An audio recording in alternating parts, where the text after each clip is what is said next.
നമസ്കാരം, എല്ലാവർക്കും രാഹുൽസ് കെമിസ്ട്രിയിലേക്ക് സ്വാഗതം. ഇന്നത്തെ ക്ലാസ്സിൽ ഞാൻ പറയാൻ പോകുന്നത് +2 കെമിസ്ട്രിയിലെ ഒന്നാമത്തെ പാഠത്തിലെ focus area based previous year questions ആണ്.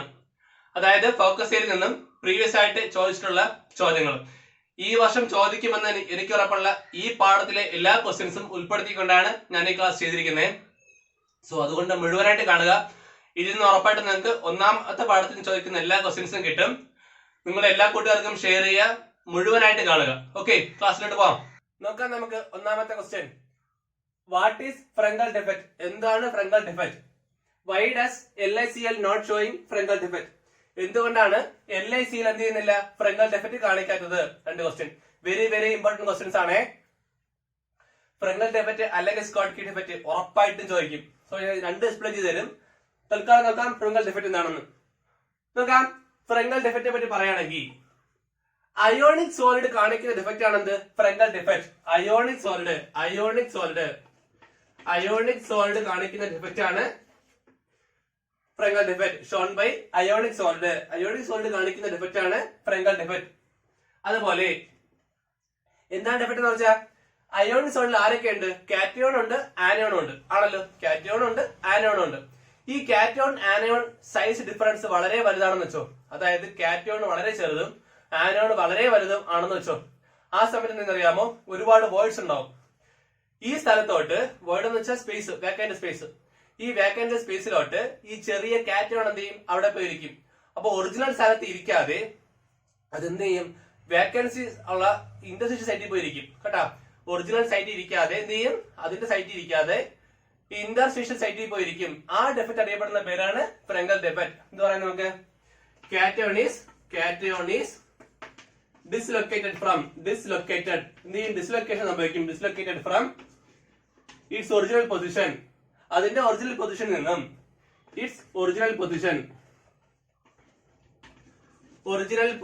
ഇവിടെ പോകും, ഇന്റർസ്റ്റീഷ്യൽ സൈറ്റിൽ പോകും. ഇന്റർസ്റ്റീഷ്യൽ ഇടയ്ക്കുള്ള സ്പേസ് അറിയപ്പെടുന്ന പേരാണ് ഇന്റർസ്റ്റീഷ്യൽ സൈറ്റ് എന്ന് പറയണേ. അവിടെ പോയിരിക്കുന്ന ഡിഫക്റ്റ് ആണെന്ത്? Frenkel defect. എന്താണ്? അയോണിക് സോളിഡ് കാണിക്കുന്ന ഡിഫക്റ്റ് ആണ്. കാറ്റയോൺ എന്ത് ചെയ്യും? ഡിസ്ലൊക്കേഷൻ ചെയ്യും. എവിടെ നിന്ന് എങ്ങോട്ട്? അതിന്റെ ഒറിജിനൽ പൊസിഷനിൽ നിന്ന് ഇന്റർസ്റ്റീഷ്യൽ സൈറ്റിലോട്ട് ടു ഇന്റർസ്റ്റീഷ്യൽ സൈറ്റ്. ഓക്കെ, അടുത്ത പറയാം.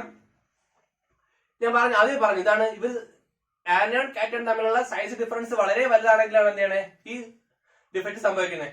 ഇതറിയപ്പെടുന്ന മറ്റൊരു പേരാണ് ഡിസ്ലൊക്കേഷൻ ഡിഫെക്ട്.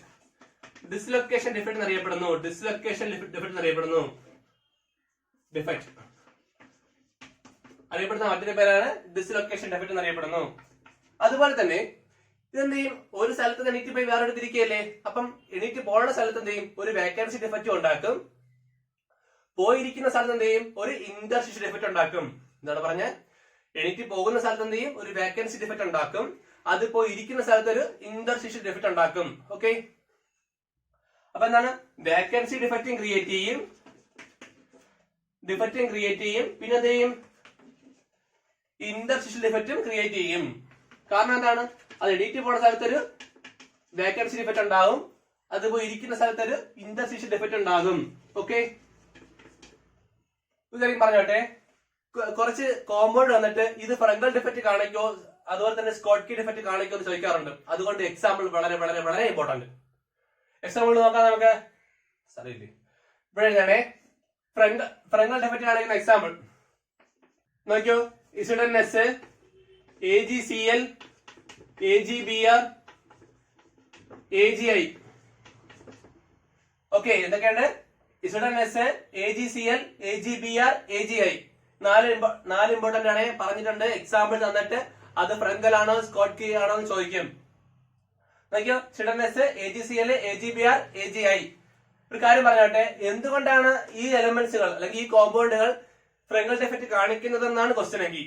ക്വസ്റ്റ്യൻ കേട്ടാ, എന്തുകൊണ്ടാണ് ZNS, AgCl അല്ലെങ്കിൽ AgBr അല്ലെങ്കിൽ AgI ഫ്രങ്കൽ ഡിഫെക്റ്റ് കാണിക്കുന്നത് എന്ന് ചോദിച്ചു കഴിഞ്ഞാൽ ZNS ഉം Ag എന്ന് വളരെ ചെറുതാണ്. അല്ലെങ്കിൽ എന്ത് പറയണം? അല്ലെങ്കിൽ പറയാം ZNS, Zn2+ ഉം Ag+, എന്തൊക്കെ? Zn2+ ഉം Ag+, ഇവരുടെ അയോണുകളുടെ, അതായത് Zn2+ എന്ന അയോണും Ag+ എന്ന അയോണിന്റെയും സൈസ് വളരെ വളരെ ചെറുതാണ്. അതുകൊണ്ടാണ് എന്ത് ചെയ്യാൻ പറ്റുന്നത്, ഇവരെ കൊണ്ട് ഈ പറഞ്ഞ ZNS, AgCl, AgBr, AgI കോമ്പൗണ്ടുകൾക്ക് ഫ്രങ്കൽ ഡിഫക്റ്റ് കാണിക്കാൻ പറ്റുന്നത്. ഓക്കെ, അടുത്ത സ്ലൈഡ് പോവാം. Why does LiCl not showing Frenkel defect? Frenkel defect LiCl കാണിക്കാത്തത് വളരെ സിമ്പിൾ ക്വസ്റ്റ്യൻ. കൂടുതൽ തല ഉണ്ടാക്കേണ്ട. Simple simple simple. Liയുടെ സൈസ് വളരെ വലുതാണ്. എന്തിനേക്കാളും ആ വോയിഡിനെക്കാളും വലുതാണെങ്കിൽ എന്ത് ചെയ്യാൻ പറ്റില്ല, അവിടെ പോയി ഇരിക്കാൻ പറ്റില്ലല്ലോ. അത്രേ ഉള്ളൂ. അല്ലെങ്കിൽ തന്നെ ഇങ്ങനെ ഒരു ക്വസ്റ്റ്യൻ കണ്ടാൽ നമ്മൾ ആദ്യം ആലോചിക്കേണ്ടത് തിരിച്ചാലോചിക്കണം. ഏതായിരിക്കും, എന്തുകൊണ്ടാണ് LiCl കാണിക്കാത്തതെന്നല്ലേ പറഞ്ഞേ? അങ്ങനെയാണെങ്കിൽ കാണിക്കാൻ എന്തൊക്കെ വേണമായിരിക്കും? Liയും Clയും തമ്മിലുള്ള സൈസ്, ആറ്റത്തിന്റെ സൈസ് എന്തായിരിക്കണം, വളരെ വലിയ ഡിഫറൻസ് ആയിരിക്കണം അല്ലേ? അപ്പൊ അങ്ങനെ ഒന്നും അവരുടെ എന്ത് എഴുതുക, വളരെ വലുതല്ല ഡിഫറൻസ് എന്ന് എഴുതിയാൽ മതി. ആനയോൺ കാറ്റയോണിന്റെ സൈസ് വളരെ വലിയ ഡിഫറൻസ് ഉണ്ടെങ്കിൽ മാത്രമേ, അതായത് കാറ്റയോൺ വളരെ ചെറുതായിരിക്കണം, ആനയോൺ വളരെ വലുതായിരിക്കണം, എന്നാൽ മാത്രമേ എന്ത് ചെയ്യുള്ളൂ, ഈ ഡിഫക്റ്റ് കാണിക്കത്തുള്ളൂ. നമ്മുടെ എന്താ അവസ്ഥ പറഞ്ഞിരിക്കണേ, LiCl കാണിക്കുന്നില്ല എന്നല്ലേ? അപ്പൊ നമുക്ക് എഴുതിക്കൂടെ ആ വലിയ ഡിഫറൻസ് അല്ലാന്ന്? അങ്ങനെ എഴുതിയാലും മതി. കൂടുതൽ ശരി എന്താന്ന് ചോദിച്ചു കഴിഞ്ഞാൽ Li ആറ്റത്തിന്റെ അല്ലെങ്കിൽ Li പ്ലസ് അയോൺസിന്റെ സൈസ് എന്ന് പറഞ്ഞാൽ ഇതിനെക്കാളും വോയിഡിനെക്കാളും വലുതാണ്. അതുകൊണ്ട് എന്ത് ചെയ്യാൻ പറ്റില്ല, അവിടെ പോയി ഇരിക്കാൻ പറ്റില്ല അല്ലേ? വോയിഡിനെക്കാളും ചെറുതായിട്ട് അവിടെ പോയി ഇരിക്കാൻ പറ്റും, അവിടെ പോയി ഇരിക്കാൻ പറ്റില്ല. ഓക്കെ, ഞാൻ നിങ്ങൾ എക്സാം ഇങ്ങനെ എഴുതാമെന്നാണ് പറയണേ. അടുത്ത ദിവസമായിട്ട് പോവാം, വായിക്കണേ. ഓക്കെ, നമുക്ക് അടുത്ത ദിവസം നോക്കാം. What is Schottky defect? Okay, ഞാൻ പറയുന്ന എല്ലാം പ്രീവിയസ് ആണ്, ഉറപ്പായിട്ടും എനിക്ക് ചോദിക്കുമെന്ന് ഉറപ്പുള്ള ക്വസ്റ്റ്യൻസ് മാത്രമേ തരണത്. Okay, what is Schottky defect എന്താണെന്ന് നോക്കാം. വേറെ ഒന്നല്ല, ഇത് ഒരു വേക്കൻസി ഡിഫക്റ്റ് ആണ്. ഇതാണ് ഒരു വേക്കൻസി ഡിഫക്റ്റ് ആണ്. എവിടെയുള്ള അയോണിക് സോളിഡിലുള്ള വേക്കൻസി ഡിഫക്റ്റ് ആണ് എന്ത്, സ്കോട്ട്കി ഡിഫക്റ്റ്. അപ്പൊ പറയാം, വേക്കൻസി ഡിഫക്റ്റ് ആണ്. എവിടുത്തെ അയോണിക് സോളിഡിലുള്ള വേക്കൻസി ഡിഫക്റ്റ് ആണ് എന്ത്, സ്കോട്ട്കി ഡിഫക്റ്റ് എന്ന് പറയുന്നത്. മാറിപ്പോലെ പരസ്പരം ഉറപ്പായിട്ട് പരിശോധിക്കുന്ന സാധനമാണ്. വേക്കൻസി ഡിഫക്റ്റ് അയോണിക് സോളിഡുകളിൽ കാണപ്പെടുന്ന വേക്കൻസി ഡിഫക്റ്റ് അറിയപ്പെടുന്ന പേരാണെന്ത്, സ്കോട്ട്കി ഡിഫക്റ്റ്. ഓക്കെ, വേറെ കാര്യം കൂടി, ഇവിടെ വേക്കൻസി പുറത്തു പോകുമ്പോൾ എന്തായാലും ആനയോണ് പോകുന്ന, എത്ര ആനയോണ് പോവോ അത്ര തന്നെ എന്ത് ചെയ്യും, കാറ്റയോണും പോകും. എത്ര ആനയോണാണോ പോകുന്നത് അതിന്റെ അത്ര തന്നെ എന്ത് ചെയ്യും, കാറ്റയോണും പോകും. ടോട്ടൽ നമ്പർ ഓഫ് ആനയോണും കാറ്റയോണും missing equal is equal.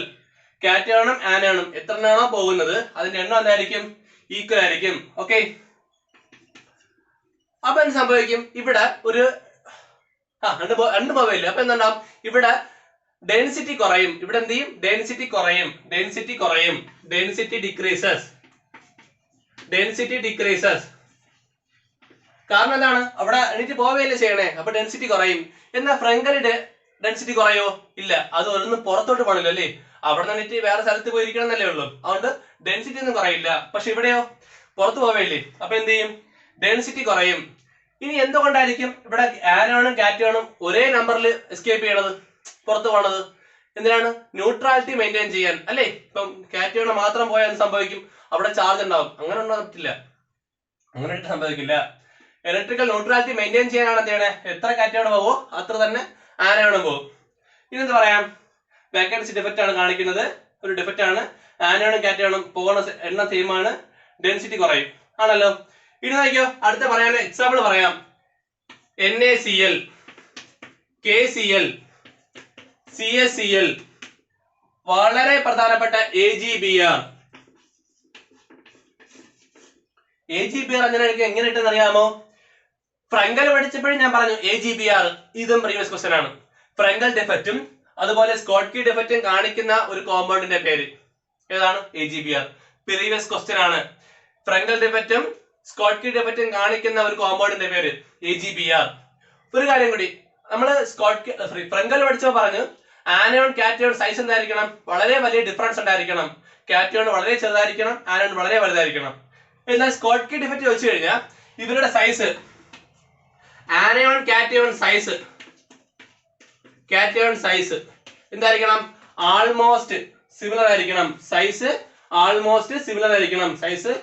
Almost similar ആയിരിക്കണം, ഏകദേശം സെയിം ആയിരിക്കണം. ഓക്കെ, അപ്പൊ ഞാൻ ഇതിനകത്ത് നിന്ന് എത്ര ക്വസ്റ്റ്യൻ എടുത്തെന്ന് അറിയാമോ? ഞാൻ പറഞ്ഞുതരാം. നിങ്ങൾ പ്രീവിയസ് നോക്കി കഴിഞ്ഞാൽ നിങ്ങൾക്ക് കാണാൻ പറ്റും. കോമ്പൗണ്ടുകൾ വന്നിട്ട് കുറെ കോമ്പൗണ്ട് വരും. എന്നിട്ട് അത് ഫ്രങ്കൽ കാണിക്കുന്നത് സ്കോട്ട്കി ഡിഫക്റ്റ് കാണിക്കണം തരംതിരിക്കാൻ എക്സാമ്പിൾ ഞാൻ പറഞ്ഞിട്ടുണ്ട്. ഏത് കോമ്പൗണ്ട് ആണ് സ്കോട്ട്ഗി ഡിഫക്റ്റും ഫ്രങ്കൽ ഡിഫക്റ്റും കാണിക്കുന്നത് AGBR 2 ക്വസ്റ്റ്യൻ ആയി. ഫ്രങ്കൽ ഡിഫക്റ്റ് എക്സ്പ്ലെയിൻ ചെയ്യാൻ 2 ക്വസ്റ്റ്യൻ ആയി. LIC എന്തുകൊണ്ട് ഫ്രങ്കൽ ഡിഫക്റ്റ് കാണിക്കുന്നില്ല 4 ക്വസ്റ്റ്യൻ. ഈ 2 ക്വസ്റ്റ്യന് 4 ക്വസ്റ്റ്യൻ പറഞ്ഞിട്ടുണ്ട്. വളരെ വളരെ ഇമ്പോർട്ടന്റ് ആയിട്ടുള്ള 4 ക്വസ്റ്റ്യൻസ്. അടുത്ത ക്വസ്റ്റ്യനോട് പോവാം. മാറ്റിയാണേ നോക്കാം നമുക്ക്. അടുത്ത question, explain the pink colour of LiCl when heated in the vapor of Li. LiCl എന്തുകൊണ്ടാണ് പിങ്ക് കളർ ഉണ്ടാവുന്നത്? എപ്പോഴ്? ലിത്യം വേപ്പറിന്റെ പ്രസൻസിൽ ചൂടാക്കുമ്പോഴ്. ലിത്യം വേപ്പറിന്റെ പ്രസൻസിൽ ചൂടാക്കുമ്പം LiCl പിങ്ക് കളർ ഉണ്ടാവുന്നു. അതിന്റെ കാരണം എന്ത് നോക്കാം. ഇതൊക്കെയാണേ നമ്മൾ ഈ ലിത്യം ആൻസർ പറയണേ. ഈ ലിത്യം ഉണ്ടല്ലോ, ലിത്യം വേപ്പറിന്റെ പ്രസൻസിൽ ചൂടാക്കണ സമയത്തുണ്ടല്ലോ, ഈ ലിത്യം ആറ്റം എന്തെന്നറിയാമോ വന്ന് ഈ ക്രിസ്റ്റലിന്റെ സർഫസിൽ ഡെപ്പോസിറ്റ് ചെയ്യും. ഇവിടെ താഴെ ക്രിസ്റ്റൽ ഇരിക്കുകയാണ്, LiCl ഇരിക്കുകയാണ്. ഇവിടെ മൊത്തം ലിത്യം വേപ്പർ ഉണ്ട്. ഞാൻ ചൂടാക്കുന്ന സമയത്ത് എന്ത് ചെയ്യും? ഈ ലിത്യം വേപ്പറിലുള്ള ലിത്യം എന്ത് ചെയ്യുന്നറിയാമോ ഈ സർഫസിൽ വന്ന് ഡെപ്പോസിറ്റ് ചെയ്യും. കേട്ടാ, ഈ സർഫസിൽ ഡെപ്പോസിറ്റ് ചെയ്യുമ്പോഴത്തേക്കും പറയാം എന്താണ് ലിത്യം ആറ്റം എന്ത് ചെയ്യും? ലിത്യം ആറ്റം ഡെപ്പോസിറ്റഡ് ഇവിടെ on the surface of LiCl അല്ലേ? LiCl സർഫസിൽ എന്ത് ചെയ്യും? വന്ന് ഡെപ്പോസിറ്റ് ചെയ്യും. ഇങ്ങനെ ഡെപ്പോസിറ്റ് ചെയ്യുന്ന സമയത്ത് LiCl എന്തുണ്ട്? LiCl ആറുണ്ട്, Cl ഇല്ലേ? ഈ Cl എന്നറിയാമോ? Cl മൈനസ് ഇല്ലേ? ഇത് Li പ്ലസും Cl മൈനസ് 1 അല്ലേ? Li പ്ലസ് 1ഉം Cl മൈനസ് 1 അല്ലേ? അതിലെ Cl മൈനസ് 1 എന്നറിയാമോ? അത് പോയി അവിടെ ആരെന്നിരിക്കണം? Lithium atom എന്നിരിക്കല്ലേ? ആ ലിത്യം ആറ്റമായിട്ട് കമ്പൈൻ ചെയ്യും. ആര് കമ്പൈൻ ചെയ്യും? ലിത്യം ആറ്റമായിട്ട് കമ്പൈൻ ചെയ്ത് ആരുണ്ടാക്കും? LiCl ഉണ്ടാക്കും. അങ്ങനെ ഉണ്ടാക്കണമെങ്കിലേ സാധാരണ നമ്മൾ എന്താണ് പഠിച്ചത്? Li ഒരു ഇലക്ട്രോൺ കളയും, അപ്പൊ പ്ലസ് ചാർജ് കിട്ടും. ആ പ്ലസ് എന്ത് ചെയ്യും? ആ ഇലക്ട്രോണിനെ Cl ഇലക്ട്രോൺ വാങ്ങിച്ച് എന്താവും? LiCl ഉണ്ടാവുന്നല്ലേ പഠിച്ചേ? പണ്ട് പഠിച്ചിട്ടില്ലേ? പക്ഷെ ഇവിടെ നമുക്ക് ഇവിടെ ഓൾറെഡി Cl മൈനസ് 1 ആണ്, അതായത് ഓൾറെഡി ഇലക്ട്രോൺ വാങ്ങിച്ചിട്ടുണ്ട്. അപ്പൊ പിന്നെ ഈ ഇലക്ട്രോൺ ഇവിടെ കളയും. ലിത്യത്തിൽ ഇലക്ട്രോൺ കളഞ്ഞാലല്ലേ Li പ്ലസ് ആകാൻ പറ്റത്തുള്ളൂ. Li പ്ലസ് ആയാലല്ലേ ഇവിടെ ഒന്ന് ജോയിൻ ചെയ്ത് കമ്പനി LiCl ഉണ്ടാക്കാൻ പറ്റൂ. പക്ഷെ ഇവിടുത്തെ അവസ്ഥ അങ്ങനെയാണോ? അല്ല. Cl മൈനസ് 1 ഓൾറെഡി ഇലക്ട്രോൺ വാങ്ങിച്ചിട്ടുണ്ട്. ഈ Li ഇലക്ട്രോൺ വാങ്ങിക്കത്തുമില്ല. എന്നാൽ ഇവിടെ കോമ്പൗണ്ട് ഉണ്ടാക്കാനായിട്ട് എന്ത് വേണം? ഇലക്ട്രോൺ കളയാൻ വേണം. അപ്പൊ എന്തെന്നറിയാമോ? ഇലക്ട്രോൺ കളയും. ഇലക്ട്രോൺ കളഞ്ഞിട്ട് Li പ്ലസ് ആകും. എന്നിട്ട് Cl കമ്പൈൻ ചെയ്ത് Cl മൈനസ് കമ്പൈൻ ചെയ്ത് LiCl ഉണ്ടാക്കും. ഓക്കെ, അതൊന്നും കുഴപ്പമില്ല. പക്ഷെ ഒരു ഇലക്ട്രോൺ കളഞ്ഞില്ലേ? ആ ഇലക്ട്രോൺ എന്തെന്നറിയാമോ? ആ ഇലക്ട്രോണ് ഈ ക്രിസ്റ്റലിനകത്ത് എവിടെയെങ്കിലും വേക്കന്റ് ആനോണിക് സൈറ്റിൽ പോയിരിക്കും. എവിടെയെങ്കിലും സ്ഥലം ഉണ്ടെങ്കിൽ അവിടെ പോയിരിക്കും. ഒരു ആനോണിക് സൈറ്റിൽ പോയിരിക്കും. ഓക്കെ, ഇങ്ങനെ ഇരിക്കുന്ന ആ ആനോണിക് സൈറ്റിന് ഇലക്ട്രോൺ അൺപെയർ ഇലക്ട്രോൺ വന്ന് ഇരിക്കുന്ന ആനോണിക് സൈറ്റിനെ വിളിക്കുന്ന പേരാണ് എഫ് സെന്റർ. ഇലക്ട്രോൺ വന്ന് ഇരുന്നതിന് ശേഷം വിളിക്കുന്ന പേരാണ് എഫ് സെന്റർ. ഓക്കെ, ഈ ആനോണിക് സൈറ്റിൽ എന്ത് ചെയ്യും? ഈ ഇലക്ട്രോൺ പുറത്തു പോയ ഇലക്ട്രോൺ എന്ത് ചെയ്യും? വന്നിരിക്കും. അതിനെ വിളിക്കുന്ന പേരാണ് എഫ് സെന്റർ. ഈ ഇലക്ട്രോൺ അൺപെയർ ഇലക്ട്രോൺ ഉള്ള ആനോണിക് സൈറ്റിനെ വിളിക്കുന്ന പേരാണ് എഫ് സെന്റർ. ഇവരാണ് എന്ത് ചെയ്യണേ? ഈ കളർ കൊടുക്കുന്നേ. അത് LiCl പിങ്ക് കളറ്. കാരണം ഈ ഇലക്ട്രോൺ ഇരിക്കല്ലേ, ഇലക്ട്രോൺ മാത്രമായിട്ട് ഇരിക്കല്ലേ സ്ഥലത്ത്. അപ്പൊ ഈ വിസിബിൾ ലൈറ്റ് ഒന്നും അടിക്കൂലേ? വിസിബിൾ ലൈറ്റ് അടിക്കുന്ന സമയത്ത് എന്ത് ചെയ്യും? ഇവർ എനർജി അബ്സോർബ് ചെയ്യും. വിസിബിൾ ലൈറ്റ് എന്ത് ചെയ്യും? എനർജി അബ്സോർബ് ചെയ്യും. എന്നിട്ട് എക്സൈറ്റേഷൻ സംഭവിച്ചിട്ട് നമുക്ക് എന്ത് തരും? കളർ തരും. ഓക്കെ, അങ്ങനെ LiCl ആണെങ്കിൽ പിങ്ക് കളറ്, NaCl ആണെങ്കിൽ യെല്ലോ കളറ്, KCl ആണെങ്കിൽ എന്ത് കളർ തരും? വയലറ്റ് കളർ തരും. ഒരിക്കലും പറഞ്ഞുതരാം. LiCl പിങ്ക്, NaCl സോഡിയം വേപ്പറിലാണ് ചൂടാക്കണമെങ്കിൽ നമുക്ക് എന്ത് കളർ കിട്ടും? യെല്ലോ കളർ കിട്ടും. അതുപോലെ KCl പൊട്ടാസ്യത്തിന്റെ പ്രസൻസിലാണ് നമ്മൾ ചൂടാക്കണമെങ്കിൽ നമുക്ക് എന്ത് കിട്ടും? വയലറ്റ് കളർ കിട്ടും. ഓക്കെ, ഇതൊന്ന് ഓർത്ത് വെക്കുക. ബാക്കി എല്ലാ കഥകളും സിമ്പിൾ സെയിം. ഇവിടെ ക്വസ്റ്റ്യൻ NaCl ആണെങ്കിൽ ഇതെല്ലാം NaCl ആക്കുക. ഞാൻ ഈ പറഞ്ഞ കാര്യങ്ങളെല്ലാം NaCl ടേംസിൽ പറയുക. KCl ആണെങ്കിൽ KCl ടേംസിൽ പറയുക. ബാക്കി എല്ലാം സെയിം. ഓക്കെ, ഒരിക്കലും ഓർത്തിച്ച് പറഞ്ഞുതരാമേ. നമ്മളെന്ത് ചെയ്യും? ലിത്യം LiCl അല്ലേ? LiCl എന്ത് ചെയ്യണം? ചൂടാക്കിയാണ് Li ആറ്റത്തിന്റെ പ്രസൻസിൽ. അപ്പൊ എന്ത് ചെയ്യും? ലിത്യം ആറ്റം എന്ന് ഡെപ്പോസിറ്റ് ചെയ്യും. ഈ ഡെപ്പോസിറ്റ് ചെയ്യുമ്പോൾ എന്ത് ചെയ്യും? Cl മൈനസ് എന്ത് ചെയ്യും? ഈ Li ആറ്റമായിട്ട് കമ്പൈൻ ചെയ്ത് LiCl ഉണ്ടാക്കും. അപ്പോൾ ഇലക്ട്രോൺ റിലീസ് ചെയ്യും. ആ ഇലക്ട്രോൺ റിലീസ് ചെയ്യണം എന്ത് ചെയ്യും? ഒരു ആനോണിക് സൈറ്റിൽ പോയിരിക്കും. ആ ആനോണിക് സൈറ്റിൽ അൺപെയർ ഇലക്ട്രോൺ ഉണ്ട്. അതിനെ വിളിക്കുന്ന പേരാണ് എഫ് സെന്റർ. ഇവ എന്ത് ചെയ്യും? എനർജി അബ്സോർബ് ചെയ്യും. എവിടെ നിന്ന്? വിസിബിൾ ലൈറ്റ് റീജിയനിൽ നിന്നും എനർജി അബ്സോർബ് ചെയ്യും. എക്സൈറ്റേഷൻ സംഭവിക്കും. അപ്പൊ എന്ത് ചെയ്യും? കളർ പിങ്ക് ആയിട്ട് മാറും. ഓക്കെ, അടുത്ത സ്ലൈഡ് പോവാം. നോക്കിയാണേ, അടുത്ത നോക്കാം. Difference between crystalline and amorphous solid. 4 എണ്ണം എഴുതാനാണ് ചോദിച്ചിരുന്നത്. List out any four difference between crystalline and amorphous എന്നായിരുന്നു ക്വസ്റ്റ്യൻ. ഏതെങ്കിലും 4 പോയിന്റ് എഴുതാനാണ്. ഞാൻ അത്ര എഴുതിയിട്ടില്ല, സമയം തലയിലാപ്പിക്കണ്ടേ. ഓക്കെ, നോക്കാം നമുക്ക് ഉത്തരം. ക്രിസ്റ്റലൈൻ സോളിഡ് എന്തൊക്കെയാണ് അതിന്റെ ഓർഡർ എന്ന് പറയുന്നത്? ഓർഡർ ഓഫ് അറേഞ്ച്മെന്റ് എന്ന് പറഞ്ഞാൽ എന്താണ്? ലോങ് റേഞ്ച് ഓർഡർ ആണ്. എന്നാൽ അമോർഫസ് ആണെങ്കിലോ ഷോർട്ട് റേഞ്ച് ഓർഡർ ആണ്. ക്രിസ്റ്റലൈൻ ആണെങ്കിൽ അതിന്റെ ഓർഡർ ഓഫ് അറേഞ്ച്മെന്റ് ആണ് എന്താണ്? ലോങ് റേഞ്ച് ഓർഡർ ആണ്. ലോങ് റേഞ്ച് ഓർഡർ ആണ്. ഓർഡർ ഓഫ് അറേഞ്ച്മെന്റ് ആണ്. Long range order of arrangement ആണ്. അമോർഫസ് ആണെങ്കിലോ ഷോർട്ട് റേഞ്ച് ഓർഡർ ആണ്. ഷോർട്ട് റേഞ്ച് ഓർഡർ ആണ്. ഷോർട്ട് റേഞ്ച് ഓർഡർ ആണ്. അടുത്ത പോയിന്റ് പറയാം. ക്രിസ്റ്റലൈൻ സോളിഡിന് ഷാർപ്പ് മെൽറ്റിംഗ് പോയിന്റ് ഉണ്ട്. ഷാർപ്പ് മെൽറ്റിംഗ് പോയിന്റ് എളുപ്പമുള്ള പോയിന്റ്സ് ആണ് പറഞ്ഞത് കേട്ടോ. നമ്മൾ ഇതിനെ കഷ്ടപ്പെടിക്കണേ. ഷാർപ്പ് മെൽറ്റിംഗ് പോയിന്റ് ഉണ്ട്. എന്നാൽ അമോർഫസ് ആണെങ്കിലോ അവർക്ക് റേഞ്ച് ഓഫ് മെൽറ്റിംഗ് പോയിന്റ് ആണ്. റേഞ്ച് ഓഫ് മെൽറ്റിംഗ് പോയിന്റ് ആണ്. റേഞ്ച് ഓഫ് മെൽറ്റിംഗ് പോയിന്റ് ആണ് കേട്ടാ. എന്താണ് ഒരു പോയിന്റ്? എന്താണ്? ലോങ് റേഞ്ച് ഓർഡർ ആണ്. ഷാർപ്പ് മെൽറ്റിംഗ് പോയിന്റ് ആണ്. അടുത്ത പോയിന്റ് നോക്കാം. ദേ ആർ ട്രൂ സോൾഡ് അറിയപ്പെടുന്നു. True sold. ട്രൂ സോൾഡ് അറിയപ്പെടുന്നു. ട്രൂ സോൾഡ് അറിയപ്പെടുന്നു. അമോർഫസ് ആണെങ്കിലോ സ്യൂഡോ സോളിഡ് അല്ലെങ്കിൽ സൂപ്പർ കോൾഡ് ലിക്വിഡ് എന്നറിയപ്പെടുന്നു. എന്താണ്? Pseudo sold. സ്യൂഡോ സോൾഡ് അല്ലെങ്കിൽ എന്നറിയപ്പെടുന്നു ഓർ സൂപ്പർ കോൾഡ് ലിക്വിഡ് എന്നറിയപ്പെടുന്നു. സൂപ്പർ കോൾഡ് ലിക്വിഡ് എന്നറിയപ്പെടുന്നു. ഇനി പോയിന്റ് നോക്കാം. They are called anisotropic in nature. They are anisotropic in nature. And isotropic in nature എന്താണെന്ന് പറഞ്ഞുതരാം. ഐസോട്രോപിക് എന്താണെന്ന് ചോദിച്ചിട്ടുണ്ട് പരീക്ഷയ്ക്ക്. പ്രീവിയസ് ക്വസ്റ്റൻ ആണ്. അനൈസോട്രോപിക് ഇൻ നേച്ചർ അടുത്ത ക്വസ്റ്റൻ ഇട്ടുതരാം. ഇവിടെയാണെങ്കിലോ isotropic in nature. Isotropic in nature.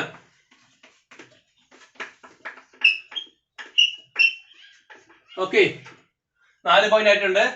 എന്തൊക്കെയാണ്? Long range order, sharp melting point, true solid, anisotropic in nature. ഇനി വേണേ ഒരു പോയിന്റ് തരാം. ചെറിയ പോയിന്റ് തരാം. വേറൊരു പോയിന്റ് പറയാനാണെങ്കിൽ ക്രിസ്റ്റലൈൻ ആണെങ്കിൽ ഡെഫിനിറ്റ് ജോമെട്രിക്കൽ ഷേപ്പ് ഉണ്ട്. ഡെഫിനിറ്റ് ജോമെട്രിക്കൽ ഷേപ്പ് ഉണ്ട്. ഇവർക്കാണെങ്കിലോ ഇറഗുലർ ഷേപ്പ് ആണ്. 4 പോയിന്റ് മതിയായിരുന്നു. 5ാമത്തെ പോയിന്റ് ജസ്റ്റ് പറഞ്ഞേ ഉള്ളൂ. എന്താണ്? ഇവർക്ക് റെഗുലർ ക്രിസ്റ്റലൈൻ അല്ലേ? ഓക്കെ, റെഗുലർ ജോമെട്രിക്കൽ ഷേപ്പ് ഉണ്ട്. അമോർഫസ് ആണെങ്കിൽ ഇറഗുലർ ഷേപ്പ് ആണ്. സിമ്പിൾ. 5 പോയിന്റ് പഠിക്കേണ്ട. 4 പോയിന്റ് പഠിച്ചാലും മതി. 4 പോയിന്റ് ചോർന്ന് മറന്നുപോയാലോ. So 5 point. ഒരു കൂടി ഒരു സൈഡ് മാത്രം പറയാം, മറ്റു സൈഡ് പഠിച്ചാൽ മതി. Long range order, sharp melting point, true solid എന്നറിയപ്പെടുന്നു, അനൈസോട്രോപിക് ഇൻ നേച്ചർ. ഇത് ഇമ്പോർട്ടന്റ് ആണ്, ചോദിച്ചിട്ടുണ്ട്. എന്താണ് ഐസോട്രോപിക് എന്താണെന്ന് അടുത്ത ദിവസം പറഞ്ഞുതരാം. അമോർഫസ് ഷോർട്ട് റേഞ്ച് ഓർഡർ ആണ്. റേഞ്ച് ഓഫ് മെൽറ്റിംഗ് പോയിന്റ് ഉണ്ട്. സ്യൂഡോ സോൾഡ് അല്ലെങ്കിൽ സൂപ്പർ കോൾഡ് ലിക്വിഡ് എന്നറിയപ്പെടുന്നു. Isotropic in nature. ഓക്കെ, അടുത്തിട്ട് പോവാം. നോക്കിയാണേ, നോക്കാം നമുക്ക് അടുത്ത question. Define anisotropic and pseudo solid. Okay, രണ്ടും ഇമ്പോർട്ടന്റ് ആണ്. അനൈസോട്രോപിക് പ്രീവിയസ് ക്വസ്റ്റ്യനുമാണ്. ഓക്കെ, നോക്കിയാണേ അനൈസോട്രോപിക് എന്താണെന്ന് ആദ്യം പറയാം. നമ്മുടെ ഈ ക്രിസ്റ്റലൈൻ സോൾഡിലെ ക്രിസ്റ്റലൈൻ സോൾഡിന്റെ ഫിസിക്കൽ പ്രോപ്പർട്ടി ആയിട്ടുള്ള ഇലക്ട്രിക്കൽ റെസിസ്റ്റൻസ് അല്ലെങ്കിൽ റിഫ്രാക്റ്റീവ് ഇൻഡെക്സ്, ഇതെല്ലാം നമ്മൾ ഓരോ ഡയറക്ഷൻ മാറി മെഷർ ചെയ്യുമ്പോൾ നമുക്ക് ഓരോരോ വാല്യൂ കിട്ടും. നമ്മൾ ഒരു സൈഡ് മെഷർ ചെയ്യുമ്പോൾ ഒരു വാല്യൂ കിട്ടും, വേറെ സൈഡ് മെഷർ ചെയ്താൽ എനിക്ക് വേറെ വാല്യൂ കിട്ടും. അങ്ങനെ കിട്ടുന്നതിനെ വിളിക്കുന്ന പേരാണത് അൻഐസോട്രോപിക്. അൻഐസോ സെയിം അല്ല, ഐസോ മീൻസ് സെയിം, അൻഐസോ സെയിം അല്ലാത്തത് അൻഐസോട്രോപിക് എന്ന് വിളിക്കാനുള്ള കാരണം. ഓക്കെ, ഇവിടെ കിട്ടുന്ന ക്രിസ്റ്റലൈൻ സോൾഡിലാണ്. എന്തെന്ന് അറിയാമോ, ഇതെല്ലാം ലോങ് റേഞ്ച് ഓർഡർ അല്ലേ. അപ്പൊ നമ്മൾ ഓരോ ഭാഗത്ത് മെഷർ നോക്കുമ്പോഴും ആ ടെസ്റ്റ് നോക്കിയ സ്ട്രക്ചർ കാണാൻ പറ്റും. ഓരോ ഭാഗത്ത് നോക്കുമ്പോഴും അതിന്റെ ഓരോ ഓർഡർ ഓഫ് അറേഞ്ച്മെന്റ് വേറെ പോലെ തോന്നും നമുക്ക്. അതുകൊണ്ടാണ് എന്ത് ചെയ്യണേ അനൈസോട്രോപിക് ആയിട്ട് മാറുന്നേ. ഇനി അടുത്ത question, pseudo sold. Pseudo sold എന്താണ് സംഭവം? ഈ പറഞ്ഞ അമോർഫസ് സോൾഡ് ഇല്ലേ, അമോർഫസ് സോൾഡിന് ലിക്വിഡിനെ പോലെ ഒഴുകാൻ പറ്റും. ചെറുതായിട്ട് വളരെ സ്ലോ ആയിട്ട് എന്ത് ചെയ്യാൻ പറ്റും, ഫ്ലോ ചെയ്യാനുള്ള കഴിവുണ്ട്. ലിക്വിഡിനെ പോലെ ഫ്ലോ ചെയ്യാനുള്ള കഴിവുണ്ട്. അതുകൊണ്ടാണ് ഇതിനെ സ്യൂഡോ സോൾഡ് അല്ലെങ്കിൽ സൂപ്പർ കൂൾഡ് ലിക്വിഡ് എന്ന് വിളിക്കുന്നത്. ഇവിടെയാണ് അമോർഫസ് സോൾഡിനാണ് സ്യൂഡോ സോൾഡ് അല്ലെങ്കിൽ സൂപ്പർ കൂൾഡ് ലിക്വിഡ് എന്നറിയപ്പെടുന്നത്. കാരണം എന്താണ്, ഒഴുകാനുള്ള കഴിവുണ്ട്. ഒരു എക്സാമ്പിൾ എഴുതാൻ പറഞ്ഞു കഴിഞ്ഞാൽ എഴുതുക. ഈ പഴയ വീടൊക്കെ ഉണ്ടല്ലോ, പഴയ വീട്ടിലുള്ള ഗ്ലാസ് വിൻഡോസ് ഉണ്ടല്ലോ, ഗ്ലാസ് വിൻഡോസിന്റെ താഴെ ഭാഗം നോക്കിക്കഴിഞ്ഞാൽ കുറച്ച് വണ്ണം കൂടുതലായിരിക്കും, മോൾ ഭാഗത്ത് വണ്ണം കുറവായിരിക്കും. അതിന്റെ കാരണം വേറെ ഒന്നും കൊണ്ടല്ല, വെയിലൊക്കെ അടിച്ചിട്ട് അറിയാമോ, ഇത് താഴോട്ട് ഒഴുകി താഴോട്ട് എന്ത് ചെയ്യും, വണ്ണം കൂടും, മോൾ ഭാഗത്ത് വണ്ണം കുറവായിരിക്കും. അത് എക്സാമ്പിൾ ആയിട്ട് എഴുതിക്കും. ഓക്കെ, സീഡ് സോൾട്ടിന്റെ എക്സാമ്പിൾ വെച്ച് കഴിഞ്ഞാൽ ഗ്ലാസ് പെയിന്റ്സ് എഴുതാം. ഓക്കെ, അടുത്ത ക്വസ്റ്റ്യൻ പോവാം. നോക്കാം നമുക്ക് അടുത്ത question. Calculate the number of atoms in primitive BCC, FCC unit cell. അതായത് ഈ ക്വസ്റ്റ്യൻ ഉണ്ടല്ലോ, ഈ ക്വസ്റ്റ്യൻ ശരിക്കും ചോദിച്ചത് ഇങ്ങനെ ആയിരുന്നില്ല. പകരം ഒരു യൂണിറ്റ് സെല്ലില് A = B = C ആണ്, ആൽഫ = ബീറ്റ = ഗാമ = 90 ഡിഗ്രി ആണ്. അങ്ങനെയാണെങ്കിൽ 3 ഇമ്പോർട്ടന്റ് യൂണിറ്റ് സെല്ലിന്റെ പേര് എഴുതുക. എന്നിട്ട് അടുത്ത ക്വസ്റ്റ്യൻ ആയിരുന്നത് ഈ പറഞ്ഞ calculate the number of atoms ആയിട്ട് ക്വസ്റ്റ്യൻ കൂടി. ഒരു യൂണിറ്റ് സെല്ലില് A = B = C ആണ്, സൈഡ് എല്ലാം ഈക്വൽ ആണ്, ആൽഫ = ബീറ്റ = ഗാമ = 90 ഡിഗ്രി ആണ്. അങ്ങനെയാണെങ്കിൽ അങ്ങനെയുള്ള 3 യൂണിറ്റ് സെല്ലിന്റെ പേര് എഴുതുക. ഇതായിരുന്നു ക്വസ്റ്റ്യൻ. ആ ക്വസ്റ്റ്യൻ സബ് ക്വസ്റ്റ്യൻ ആയിരുന്നു. അങ്ങനെയാണെങ്കിൽ calculate the number of atoms in those 3. ഇതായിരുന്നു ക്വസ്റ്റ്യൻ. ആ 3 എണ്ണത്തിലുള്ളതിന്റെ നമ്പർ ഓഫ് ആറ്റം കണ്ടെത്തുക. അപ്പൊ ഞാൻ അതിന്റെ ഉത്തരമാണ് എഴുതിയിരിക്കുന്നത്. Primitive BC body centred cubic unit cell, face centred cubic cell. ഇതാണ് അതിന്റെ ഉത്തരം. ആ 3 എണ്ണത്തിന്റെ ഉത്തരം എന്താണ്? Primitive body centred cubic cell, face centred cubic cell. എന്നിട്ടാണ് ചോദിച്ചത് നമ്പർ ഓഫ് ആറ്റം കണ്ടെത്തുക. ഓക്കെ, വീണ്ടും ഞാൻ ആവർത്തിച്ചത് ആ ക്വസ്റ്റ്യൻ ഇമ്പോർട്ടന്റ് ആയതുകൊണ്ടാണ്. ഓക്കെ, നോക്കാം. പ്രിമിറ്റീവ് എന്ന് വെച്ചാൽ അർത്ഥം ആ ഒരു ക്യൂബിന്റെ എല്ലാ കോർണറിലും മാത്രമേ എന്തുള്ളൂ? ആറ്റംസ് ഉള്ളൂ, അല്ലെ? ഒരു ക്യൂബിന്റെ എല്ലാ കോർണറിലും മാത്രമേ ആറ്റം ഉള്ളെങ്കിൽ അതാണ് പ്രിമിറ്റീവ്. പ്രത്യേകം എന്താണ്? അപ്പം ഒരു ക്യൂബിന് 8 കോർണർ ഉണ്ട്, അല്ലെ? 8 കോർണർ ഉണ്ട്. എന്നാ ഒരു കോർണറിൽ ഇരിക്കുന്ന ഒരു ആറ്റത്തിന്റെ കോൺട്രിബ്യൂഷൻ എന്ന് പറഞ്ഞാൽ എത്രയാണ്? 8ൽ 1 ഉള്ളൂ. ശ്രദ്ധിക്കണേ, ഒരു ആറ്റം കോർണറിൽ ഇരിക്കുന്ന സമയത്ത് അതിന്റെ കോൺട്രിബ്യൂഷൻ ആ യൂണിറ്റ് സെല്ലിലോട്ട് അതിന്റെ കോൺട്രിബ്യൂഷൻ 1/8 ഉള്ളൂ. ബാക്കി എന്ത് ചെയ്യും? അടുത്തടുത്ത യൂണിറ്റ് സെല്ലിൽ ഷെയർ ചെയ്ത് പോകും. അപ്പം 1/8.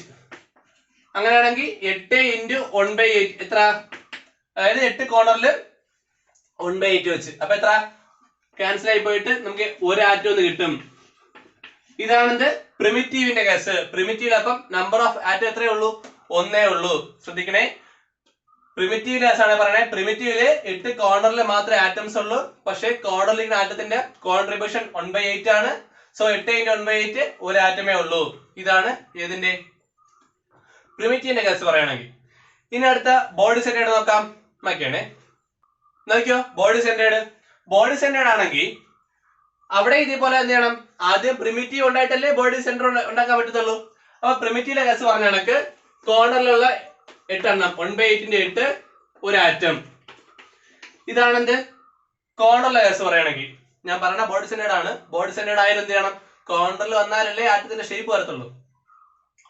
ഇനി നോക്കിയോ, ഈ കോർണർ എല്ലാം ഫില്ലായി. അടുത്ത ബോഡി സെന്റേർഡ് അല്ലേ പറയണേ. അപ്പൊ എന്തൊക്കെയാണ്? ഈ ബോഡിയുടെ സെന്ററിൽ എന്തുണ്ട്? ഒരു ആറ്റം ഉണ്ട്. ബോഡിയുടെ സെന്ററിൽ ഒരു ആറ്റം ഉണ്ട്. അപ്പം ആ സെന്ററിന് അകത്തിരിക്കുന്നല്ലേ, ആ യൂണിറ്റ് സെല്ലിൽ അകത്തിരിക്കുന്ന ആറ്റം ആരിലായിട്ട് ഷെയർ ചെയ്യോ? ആരുമായിട്ട് ഷെയർ ചെയ്യില്ല. അപ്പൊ അത് അതിനെ മാത്രം സ്വന്തം.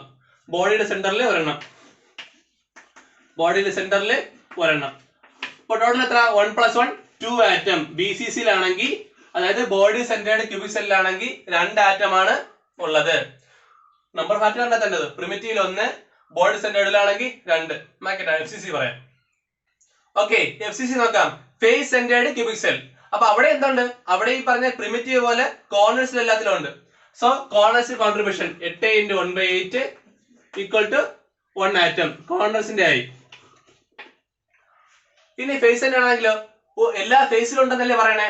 അപ്പം ഒരു ഫേസിൽ ഒരെണ്ണം ഉണ്ടെന്ന് വെച്ചോ. പക്ഷെ എന്ത് ചെയ്യും? അടുത്ത യൂണിറ്റ് സെല്ലോട്ട് എന്ത് ചെയ്യും? അത് ഷെയർ ചെയ്യും. പകുതി എന്തേ ഉള്ളൂ? ഒരെണ്ണത്തിൽ കിട്ടത്തുള്ളൂ. അപ്പം മൊത്തം എത്ര ഫേസ് ഉണ്ട്? 6 ഫേസ് ഉണ്ട്. 6 ഫേസ്. പക്ഷെ ഒരു ഫേസിൽ പകുതി കിട്ടത്തുള്ളൂ. അപ്പൊ 6 × ½ എത്ര? 3. ടോട്ടൽ എത്രയായി? 1 + 3 4 ആറ്റം. അപ്പൊ FCCയിൽ എത്ര എണ്ണം ഉണ്ട്? 4 ആറ്റം. ചുരുക്കി പറഞ്ഞ പ്രിമിറ്റീവില്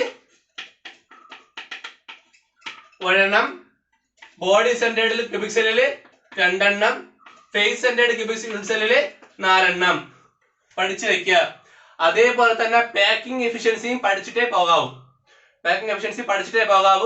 വളരെ വളരെ ഇമ്പോർട്ടന്റ്. അടുത്ത ദിവസം പോവാം. ഓക്കെ, അടുത്ത ദിവസം നോക്കാം. അടുത്ത ദിവസമാണ് explain paramagnetic and ferromagnetic substance. പാരാമാഗ്നറ്റിക്കും ഫെറോമാഗ്നറ്റിക്കും ഇത് രണ്ടാണ് പ്രീവിയസ് വെച്ചിട്ടുള്ള. ബാക്കി ഇമ്പോർട്ടന്റ് ആണ്. ഓക്കെ, നമുക്ക് ആദ്യം നോക്കാം പാരാമാഗ്നറ്റിക് എന്താണെന്ന്. പാരാമാഗ്നറ്റിക് പറ്റി ആദ്യം പറഞ്ഞ ശേഷം മറ്റേ പറയാമേ. അപ്പൊ ഞാൻ ആദ്യം ഇത് മാത്രമേ പറയുന്നുള്ളൂ, പാരാമാഗ്നറ്റിക് മാത്രം. ഓക്കെ, പിന്നെ എന്തുകൊണ്ടാണ് ഒരുമിച്ച് എഴുതുന്നത് വെച്ച് കഴിഞ്ഞാൽ പ്രീവിയസ് അത് കാണിക്കാനാണ്. പാരാമാഗ്നറ്റിക് നോക്കിയാണേ. ഒന്ന്, പാരാമാഗ്നറ്റിക് എന്ന് പറയുന്ന substance weakly attracted by magnetic field ആണ്. ഒരു മാഗ്നറ്റിക് ഫീൽഡ് വരുമ്പോഴത്തേക്കും അതെന്ത് ചെയ്യും? വീക്കിലി ആയിട്ട് എന്തേ ഉള്ളൂ? അട്രാക്ട് ചെയ്യപ്പെടുള്ളൂ. Weakly attracted by magnetic field. Weakly attracted by magnetic field.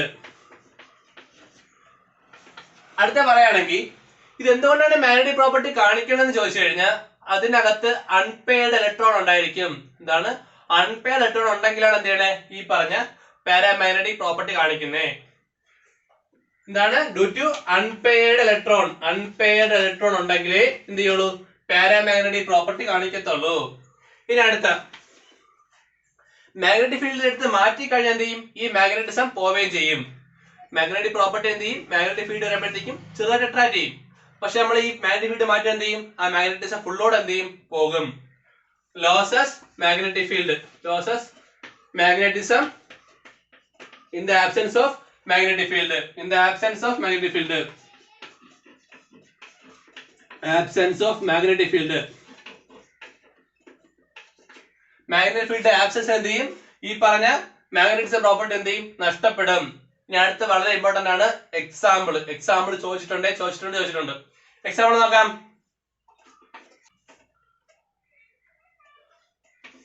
Oxygen Fe3+, Cr3+, അതുപോലെ Cu2+. ഇതൊക്കെയാണ് പാരാമാഗ്നറ്റിക്കിന് എക്സാമ്പിൾ. ഇതൊക്കെയാണ് പാരാമാഗ്നറ്റിക് ആണ്. ഒരിക്കലും പറയാം, weakly attracted by magnetic field, unpaired ഇലക്ട്രോണിന്റെ പ്രസൻസ് കാരണം ഉണ്ടാവുന്നു, loses magnetism in the absence of magnetic field. Example oxygen Fe3+, Cr3+, Cu2+. അടുത്ത ഫെറോമാഗ്നറ്റിക് നോക്കാം. നമുക്ക് അടുത്തത് ഫെറോമാഗ്നറ്റിക്. ഇതൊക്കെയാണേ ferromagnetic. They are strongly attracted by magnetic field. Strongly attracted ആണ്. Strongly attracted by magnetic field. Strongly attracted by magnetic field. ആർക്കാണ്? ferromagnetic ആണ്. Ferromagnetic, they are strongly attracted by magnetic field. They are permanently magnetized. Permanent ആയിട്ട് എന്ത് ചെയ്യും? Magnetism കിട്ടും. അതായത് magnetic field വയ്ക്കുമ്പോൾ എന്ത് ചെയ്യും? സ്ട്രോങ് ആയിട്ട് അറ്റാച്ച് ചെയ്യില്ലേ? മാഗ്നറ്റിക് ഫീൽഡ് മാറ്റിയാൽ എന്ത് ചെയ്യും? ആ മാഗ്നറ്റിസം അവിടെ തന്നെ ഉണ്ടായിരിക്കും. They are permanently magnetised. They are permanently magnetised. അടുത്ത പോയിന്റ് പറയാനാണെങ്കിൽ ഇവിടെ എന്തുകൊണ്ടാണ് മാഗ്നറ്റിക് ഫീൽഡ് ഉണ്ടാവണമെന്ന് വെച്ച് കഴിഞ്ഞാൽ സ്ട്രക്ചർ ടെസ്റ്റ് നോക്കണേ. ഈ കുറെ ഡൊമൈൻ എന്ന് പറയും. ഈ എല്ലാ ഡൊമൈനും മാഗ്നറ്റിക് ഫീൽഡിൽ ഒരേപോലെ അലൈൻ ചെയ്യും. മാഗ്നറ്റിക് ഫീൽഡ് ഡയറക്ഷനിലോട്ട് എന്ത് ചെയ്യും? അലൈൻ ചെയ്യും. എല്ലാ ഡൊമൈൻസും എന്ത് ചെയ്യും? മാഗ്നറ്റിക് ഫീൽഡിന്റെ ഡയറക്ഷനിലോട്ട് എന്ത് ചെയ്യും? അലൈൻ ചെയ്യും. ആൾ ദി ഡൊമൈൻ എന്ത് ചെയ്യും? ഡൊമൈൻ എക്സ്പ്ലെയിൻ ചെയ്യുന്നില്ല, കാരണം നമുക്ക് റിവിഷൻ ക്ലാസ് ആണ്. എക്സാമിനുള്ള പോയിന്റുകൾ മാത്രമേ പറയുന്നുള്ളൂ. All the domain will align. എന്ത് ചെയ്യും? വിൽ അലൈൻ ചെയ്യും. എങ്ങനെ? എങ്ങോട്ട്? Will align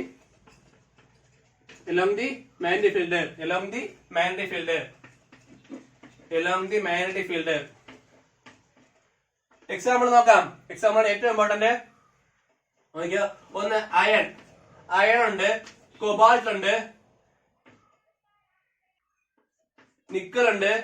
iron, cobalt, nickel, CrO2, പിന്നെ gadolinium.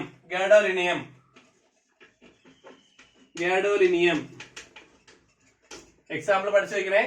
Iron, cobalt, nickel, CrO2, gadolinium. ആർക്കാണ്? ഫെറോമാഗ്നറ്റിക്. ഒരിക്കൽ iron, cobalt, nickel, CrO2, gadolinium. ആർക്കാണ്? ഫെറോമാഗ്നറ്റിക്. സ്ട്രോങ്ലി അട്രാക്ഷൻ ആണ്. പെർമനന്റ്ലി മാഗ്നറ്റൈസ്ഡ് ആവും. Are the domain will align along the magnetic field. Magnetic field അവിടെ ചെയ്യും? Align ചെയ്യും. Iron, cobalt, nickel, CrO2, gadolinium. Okay, ഇതാണ് ferromagnetic. ഇത് രണ്ടും പ്രീവിയസ് ആണ്. ബാക്കി മാഗ്നറ്റിക് പ്രോപ്പർട്ടി കൂടി നോക്കിയിട്ട് പോകണം, പഠിക്കാതെ പോകരുത്. വീണ്ടും ആവർത്തിക്കുന്ന ബാക്കി നോക്കിയിട്ട് പോകണം. ഓക്കെ, ഇത് രണ്ട് മാത്രമേ എക്സ്പ്ലെയിൻ ചെയ്യുന്നുള്ളൂ, കാരണം ഇത് രണ്ട് പ്രീവിയസ്. ബാക്കി നോക്കിയിട്ടേ പോകാവേ, ഞാൻ പഠിപ്പിച്ചില്ലെന്ന് പറയരുത്. ജസ്റ്റ് നോക്കിയിട്ട് വേണം പോവാൻ. ഓക്കെ, നോക്കിയാണേ ഡയാമാഗ്നറ്റിസം ഒന്ന് ഓർത്തിച്ച് പറഞ്ഞുതരാം. ഡയാമാഗ്നറ്റിസം എന്ന് പറഞ്ഞു കഴിഞ്ഞാൽ substance which are weakly repelled by magnetic field. ആണ്.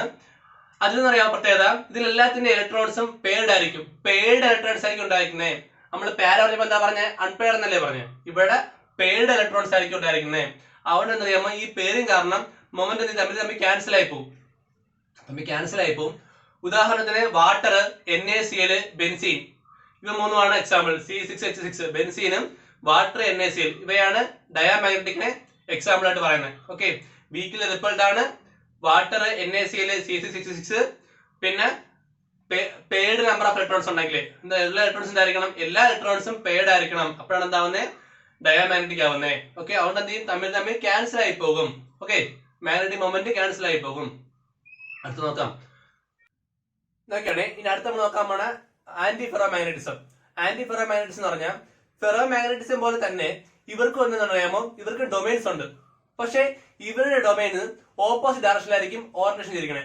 ഒരെണ്ണം മുകളിലോട്ട്, ഒരെണ്ണം താഴോട്ട്, അടുത്തത് മുകളിലോട്ട്, അടുത്ത താഴോട്ട്. അപ്പൊ എന്ത് ചെയ്യും? പരസ്പരം ക്യാൻസൽ ആയി കൊണ്ടിരിക്കും. അതുകൊണ്ട് എന്ത് ചെയ്യും? ഇവർക്ക് മാഗ്നറ്റിക് മൊമെന്റ് ഇല്ല.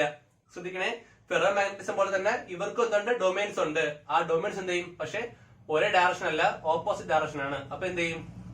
മാഗ്നറ്റിക് മൊമെന്റ് ക്യാൻസൽ ആയി പോകും. ഉദാഹരണം MnO ആണ് ഉദാഹരണം കേട്ടാ. അപ്പൊ അടുത്ത് നോക്കാം. ഓക്കെ, നമ്മൾ അടുത്ത് നോക്കാൻ പോണ ഫെറി മാഗ്നറ്റിസം. ഫെറി മാഗ്നറ്റിസം എന്ന് പറഞ്ഞാൽ ഇവർക്ക് എന്താണ്? ഡൊമൈൻസ് ഉണ്ട്. പക്ഷെ പ്രത്യേകം അറിയാമോ, ഇവരുടെ ഓറിയന്റേഷൻ അൺഈക്വൽ നമ്പറിലായിരിക്കും മുകളിലോട്ട് താഴോട്ട് ഇരിക്കുന്നത്. ചിലത് മുകളിലോട്ട് ഒരു 5-6 മുകളിലോട്ടായിരിക്കും വെച്ചോ, പിന്നെ ഒരെണ്ണം താഴോട്ടായിരിക്കും, പിന്നെ കുറെ മുകളിലോട്ട്, പിന്നെ കുറച്ച് താഴോട്ട്. അങ്ങനെ അൺഈക്വൽ നമ്പറിലായിരിക്കും എന്ത് ചെയ്യണേ? ഇവര് ഓറിയന്റേഷൻ ചെയ്തിരിക്കണേ. കുറെ മുകളിലോട്ട്, പിന്നെ താഴോട്ട്, പിന്നെ കുറെ മുകളിലോട്ട്, പിന്നെ കുറച്ച് താഴോട്ട്. അപ്പൊ എന്താ പറ്റും? ഇവരെ അട്രാക്ട് ചെയ്യും. മാഗ്നറ്റ് അട്രാക്ട് ചെയ്യും. പക്ഷെ എന്ത് സംഭവിക്കും? ഫെറോ മാഗ്നറ്റിസത്തിന്റെ അത്ര എന്ത് ചെയ്യില്ല? അട്രാക്ട് ചെയ്യില്ല. കാരണം എല്ലാം ഒരുപോലെ അല്ല. ഓക്കെ, കുറച്ച് അൺഈക്വൽ നമ്പറിൽ എന്ത് ചെയ്യും? ഓറിയന്റേഷൻ അങ്ങോട്ടും ഇങ്ങോട്ടും മാറിക്കൊണ്ടിരിക്കും. ആ ഒരു പ്രശ്നമേ ഉള്ളൂ ഇവരുടെ ഡൊമൈനിന്, ഫെറി മാഗ്നറ്റിസം. എക്സാമ്പിൾ ഇങ്ങോട്ടാണ് പറഞ്ഞുതരാം. മാത്രമല്ല ഇവരെ ചൂടായി കഴിഞ്ഞാൽ ഇവരെ ഫെറി മാഗ്നറ്റിസം നഷ്ടമായിട്ട് ഇവര് പാരാമാഗ്നറ്റിക് ആയിട്ട് മാറും. ഒരിക്കൽ കൂടി, ചൂടായി കഴിഞ്ഞാൽ ഫെറി മാഗ്നറ്റിസം നഷ്ടപ്പെട്ടിട്ട് പാരാമാഗ്നറ്റിക്സ് ആയിട്ട് മാറും. എക്സാമ്പിൾ നോക്കാം. Fe3O4, പിന്നെ MgFe2O4, ഒരു കൂടി MgFe2O4, ഇതേപോലെ ഇസിഡൻ Fe2O4. വേറെ ഒന്നല്ല, Fe3O4. ഇനി അടുത്ത MgFe2O4, അടുത്ത ഇസിഡൻ Fe2O4. Fe3O4, MgFe2O4, ഇസിഡൻ Fe2O4. ഇതൊക്കെ എന്ത് എക്സാമ്പിൾ ആണ്? ഫെറി മാഗ്നറ്റിസത്തിന് എക്സാമ്പിളുകളാണ്. ഓക്കെ, മാഗ്നറ്റിസം കഴിഞ്ഞിട്ടുണ്ട്. ഓക്കെ, ഇതൊന്ന് എക്സ്പ്ലെയിൻ ചെയ്ത് പഠിപ്പിക്കാനായിട്ട് നിൽക്കുന്നതല്ല, എക്സാം പോയിന്റ് ഓഫ് വ്യൂവിൽ പറയുന്നതാണ്. ഇത്ര ഓടിച്ചെടുക്കുന്ന കേട്ടാ. അടുത്ത ടോപ്പിക്കിലോട്ട് പോവാം, അടുത്ത ക്വസ്റ്റ്യനിലോട്ട് പോവാം. നോക്കിയാണെ മാഗ്നറ്റിസം ടോപ്പിക്കിൽ തന്നെ മറ്റൊരു ക്വസ്റ്റ്യൻ ആണ് ഈ ക്വസ്റ്റ്യൻ. Identify the magnetism. ഏതാണെന്ന് വെച്ചിട്ടുണ്ട്, ചോദിച്ചത് പ്രീവിയസ് ക്വസ്റ്റ്യൻ ആണ്. നോക്കാം. ഇതിലെല്ലാം മുകളിലോട്ട് അല്ലേ, എല്ലാം ഒരേപോലെ മുകളിലോട്ട് അല്ലേ ചെയ്യുന്നത്. അപ്പൊ എന്താണ്? ഫെറോ മാഗ്നറ്റിസം അല്ലേ. എല്ലാം ഒരു ഡയറക്ഷൻ ആണെങ്കിൽ ഫെറോ മാഗ്നറ്റിസം. അടുത്ത് നോക്കാം. മുകളിലോട്ട് താഴോട്ട്, മുകളിലോട്ട് താഴോട്ട്, മുകളിലോട്ട് താഴോട്ട്, ഓപ്പോസിറ്റ് അല്ലേ. അപ്പൊ അത് ആന്റി ഫെറോ മാഗ്നറ്റിസം. അടുത്ത് നോക്കാം. ഇത് 3 മുകളിലോട്ട്, പിന്നെ 1 താഴോട്ട്, 2 മുകളിലോട്ട് താഴോട്ട്, അൺഈക്വൽ നമ്പറിൽ മുകളിലോട്ട് താഴോട്ട് അല്ലേ. അപ്പൊ എന്താണ്? Ferry magnetism. ശ്രദ്ധിക്കണേ, ഇവിടെ എല്ലാം മുകളിലോട്ട്, സോ ഫെറോ മാഗ്നറ്റിസം. ഇവിടെ 1 മുകളിലോട്ട് താഴോട്ട്, മുകളിലോട്ട് താഴോട്ട്, മുകളിലോട്ട് താഴോട്ട്, ഈക്വൽ നമ്പറിൽ മുകളിലോട്ട് താഴോട്ടും, ആന്റി ഫെറോ മാഗ്നറ്റിസം. ഇവിടെ നമുക്ക് 3 മുകളിലോട്ട് താഴെ വരണം, 2 മുകളിലോട്ട് താഴെ വരണം. അപ്പൊ എന്താണ്? Ferry magnetism. ഓക്കെ, ഇതൊക്കെ ഇതിൽ നിന്ന് മാർക്ക് കളയില്ല, നഷ്ടം 1 നഷ്ടമായി ഇപ്പൊ നിങ്ങൾക്ക്. ഓക്കെ, അടുത്ത ക്വസ്റ്റ്യൻ നോക്കാം. ഇതൊക്കെയാണ് അടുത്ത ക്വസ്റ്റ്യൻ ആണ്. Explain in terms of band theory conductor and insulator. കണ്ടക്ടറും ഇൻസുലേറ്ററും എന്ത് ടേംസ് എക്സ്പ്ലെയിൻ ചെയ്യണം? ബാൻഡ് തിയറിയുടെ ടേംസ് എക്സ്പ്ലെയിൻ ചെയ്യണം. സിമ്പിൾ, വേറെ ഒന്നല്ല. ബാൻഡ് തിയറിയിൽ പറയണത് അറ്റോമിക് ഓർബിറ്റൽ ഉണ്ടല്ലോ, അറ്റോമിക് ഓർബിറ്റല് മോളിക്കുലർ ഓർബിറ്റലായിട്ട് മാറും. എന്നിട്ട് അവരുടെ എനർജി ലെവൽ ഭയങ്കര വളരെ അടുത്തായിരിക്കും. അതിനെ വിളിക്കുന്ന പേരാണ് ബാൻഡ്. അപ്പം ഇതാണ് വാലൻസ് ബാൻഡ് എന്ന് പറയുന്നത്. ഇത് കണ്ടക്ഷൻ ബാൻഡ്. അപ്പൊ ഈ വാലൻസ് ബാൻഡും കണ്ടക്ഷൻ ബാൻഡും തമ്മിൽ വളരെ അടുത്താണ്, അല്ലെങ്കിൽ അത് ഓവർലാപ്പ് ചെയ്തിരിക്കുകയാണെന്ന് വെച്ചോ. വാലൻസ് ബാൻഡ്, ഇതാണ് വാലൻസ് ബാൻഡ്, ഇത് രണ്ടും കണ്ടക്ഷൻ ബാൻഡ്. അപ്പൊ ഈ വാലൻസ് ബാൻഡും കണ്ടക്ഷൻ ബാൻഡും തമ്മിൽ ഉള്ള എനർജി ഗ്യാപ്പ് എന്ന് പറഞ്ഞാൽ വളരെ അടുത്താണ്. ഒന്നുകിൽ വളരെ ചേർന്നിരിക്കുകയാണ്, അല്ലെങ്കിൽ ഓവർലാപ്പ് ചെയ്തിരിക്കുകയാണ് എന്നുണ്ടെങ്കിൽ വാലൻസ് ബാൻഡിൽ നിൽക്കുന്ന ഇലക്ട്രോൺ എന്ത് ചെയ്യാൻ പറ്റും? കണ്ടക്ഷൻ ബാൻഡിലോട്ട് പോകാൻ പറ്റും. കണ്ടക്ഷൻ ബാൻഡിൽ പോയാൽ എന്ത് ചെയ്യാം? ഈസിലി ആയിട്ട് ഇലക്ട്രോണിന് ഫ്ലോ ചെയ്യാൻ ഇലക്ട്രിസിറ്റി കടത്തിവിടും.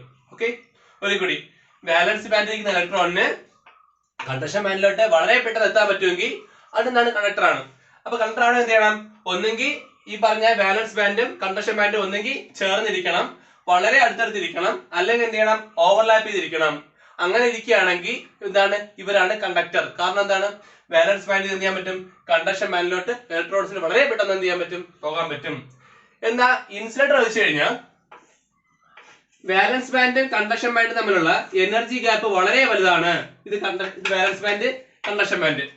ഈ വാലൻസ് ബാൻഡിൽ നിൽക്കുന്ന ഇലക്ട്രോൺ എന്ത് ചെയ്യാൻ പറ്റില്ല, കണ്ടക്ഷൻ ബാൻഡിൽ ഇത്രയും വലിയ എനർജി ഗ്യാപ്പ് എന്ത് ചെയ്യാൻ പറ്റില്ല, ചാടി അങ്ങ് എത്താൻ പറ്റില്ല. അങ്ങനെ എന്ത് ചെയ്യും, ഒരിക്കലും കണ്ടക്ട് ചെയ്യാൻ പറ്റില്ല. ഇലക്ട്രോൺസ് ഇവിടെ നിന്ന് എന്ത് ചെയ്യണം, ഇവിടെ എത്തിയാൽ മാത്രമേ എന്ത് ചെയ്യുള്ളൂ, കണ്ടക്ട് ചെയ്യത്തുള്ളൂ.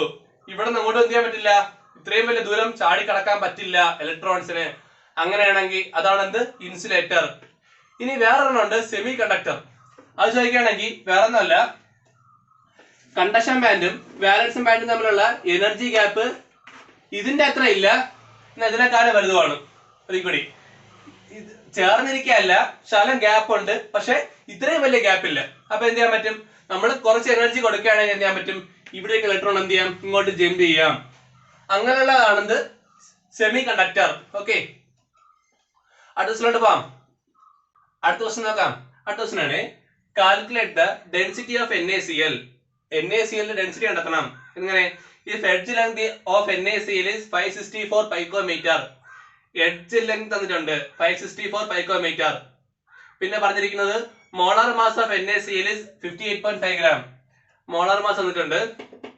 അടുത്ത NaCl is FCC structure. NaCl FCC ആണെന്ന് പറഞ്ഞിട്ടുണ്ട്. ഓക്കെ, പിന്നെ നമ്മളോട് പറഞ്ഞത് എഡ്ജ് ലെങ്ത് തന്നിട്ടുണ്ട്, പിന്നെ മോളാർ മാസ് തന്നിട്ടുണ്ട്. സിമ്പിൾ ക്വസ്റ്റ്യൻ, ജസ്റ്റ് സബ്സ്റ്റിറ്റ്യൂട്ട് ചെയ്യാൻ മതി. Density D equal to Z into M divided by A cube into Avogadro number. Sorry അല്ല, Avogadro number Na. Okay, Zm by A cube into Avogadro number. Just substitute ചെയ്താൽ മാത്രം മതി. Z അറിയാമോ, Z calculate. Okay, Z അതിലുണ്ടല്ലേ, ഇങ്ങനെ അതിലുണ്ട്. NaCl is FCC പറഞ്ഞിട്ടുണ്ട്. FCC അപ്പം Z എത്ര, നമ്പർ ഓഫ് ആറ്റമാണ് Z. ശ്രദ്ധിക്കണേ, നമ്പർ ഓഫ് ആറ്റമാണ് Z. നമ്മൾ കുറച്ചു മുമ്പ് കണ്ടായിരുന്നല്ലോ, FCC എത്രയാണ്, FCC 4 അല്ലേ, സൈഡിലെല്ലാം കൂടെ ചേർത്ത് 3 കോർണറിൽ 1, 4 ഇൻറ്റു മോളാർ മാസ് 58.5. ഓക്കെ, ഇതിനടുത്ത A ക്യൂബ് ഏത് പറയുമ്പോഴത്തേക്കും 564 അല്ലേ, 564 ഇൻറ്റു 10⁻⁻10 അതിന്റെ cube into Avogadro number 6.022 into 10⁻23 6.022 10⁻23. എത്രയാണോ നിങ്ങൾ ഉത്തരം ചെയ്യുമ്പോൾ കിട്ടുന്നത് അത് തന്നെയാണ് എന്ത്, ആൻസർ. ഓക്കെ, നിങ്ങൾ കാൽക്കുലേറ്റർ ടൈപ്പ് നോക്ക്, എത്രയാണ് കിട്ടുന്നത് അത് തന്നെയാണ് ഉത്തരം. ഓക്കെ, ഞാൻ ചെയ്യുന്നില്ല, 2 point something വരും. ഓക്കെ, എന്താണെന്ന് വെച്ചാൽ ട്രൈ ചെയ്യുക. അപ്പൊ ഇതോടുകൂടി ഇന്നത്തെ ക്ലാസ് ഞാൻ മതിയാക്കുന്നു. ക്ലാസ് ഇഷ്ടപ്പെട്ടവർ ലൈക്ക് ചെയ്യുക, നിങ്ങളുടെ അഭിപ്രായങ്ങൾ കമന്റ് ചെയ്യുക. അഭിപ്രായങ്ങൾ കമന്റ് ചെയ്താലേ ബാക്കി വീഡിയോ ചെയ്യണോ വേണ്ടി തീരുമാനിക്കാൻ പറ്റൂ. ഓക്കെ, അതുകൊണ്ട് ക്ലാസ് ഇഷ്ടപ്പെട്ടവർ സബ്സ്ക്രൈബ് ചെയ്യുക, എല്ലാ കൂട്ടുകാർക്കും ഷെയർ ചെയ്യുക. Thank you.